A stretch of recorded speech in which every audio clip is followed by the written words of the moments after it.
পরে যদি তুমি কবরে চলে যাও, ওই কবরের ভিতরে শাস্তির ব্যবস্থা আল্লাহ রব্বুল আলামিন করে রেখে দিয়েছেন বন্ধু। এই জন্য আমরা বেশি বেশি মৌতকে ফলো করব, কবরকে ফলো করব, আর ওই অন্ধকার কবরকে আমরা বেশি বেশি করে ভয় করব। দুই হাত তুলে বলে দেন, জোরে জোরে বলেন ইনশাআল্লাহ, আরো জোরে করেন ইনশাআল্লাহ।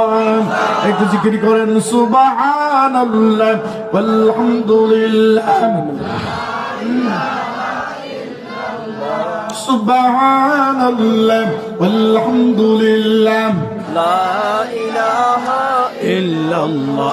জোরে সুবহানাল্লাহ ওয়ালহামদুলিল্লাহ, লা ইলাহা ইল্লাল্লাহ। মধুর নামটি আরো জুড়ে, মধুর নামটি আরো জুড়ে, সুবহানাল্লাহ ওয়ালহামদুলিল্লাহ,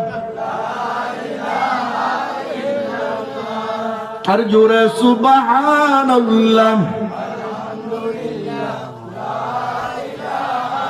ইল্লাল্লাহ। আওয়াজ করে সুবহানাল্লাহ আলহামদুলিল্লাহ ওয়ালা ইলাহা ইল্লাল্লাহ, আর জোরে সুবহানাল্লাহ আলহামদুলিল্লাহ ওয়ালা ইলাহা ইল্লাল্লাহ। এই মাওলার জিকির যদি বেশি বেশি করে করতে পারো, আল্লাহ ওয়াদা করেছেন বান্দারে তোদের গুনাহগুলো মাফ করে দিব, চেহারা সুন্দর করে দিব, দুনিয়া সুন্দর করে দিব, ইমানের সাথে মওত হবে, শাহাদাত নসিব হবে।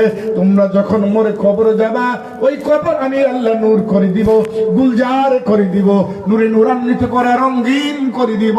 কিয়ামত পর্যন্ত আমি আল্লাহ রাব্বুল আলামিন কবর আযাব মাফ করে দিব।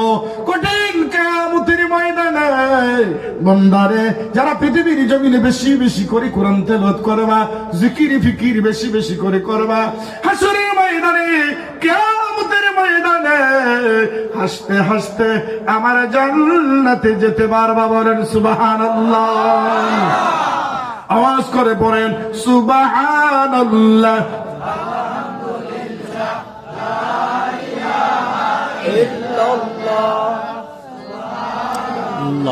আলহামদুলিল্লাহ ওয়ালা ইলাহা ইল্লাল্লাহ, আর জোড়ে সুবহানাল্লাহ আলহামদুলিল্লাহ। ভাইরা পরে যদি তুমি কবরে চলে যাও, ওই কবরের ভিতরে শাস্তির ব্যবস্থা আল্লাহ রব্বুল আলামিন করে রেখে দিয়েছেন বন্ধু। এই জন্য আমরা বেশি বেশি মৌতকে ফলো করব, কবরকে ফলো করব, আর ওই অন্ধকার কবরকে আমরা বেশি বেশি করে ভয় করব। দুই হাত তুলে বলে দেন, জোরে জোরে বলেন ইনশাআল্লাহ, আরো জোরে করেন ইনশাআল্লাহ। একটু জিকির করেন সুবহানাল্লাহ ওয়ালহামদুলিল্লাহ, সুবহানাল্লাহ ওয়ালহামদুলিল্লাহ, লা ইলাহা ইল্লাল্লাহ। জোরে সুবহানাল্লাহ ওয়ালহামদুলিল্লাহ,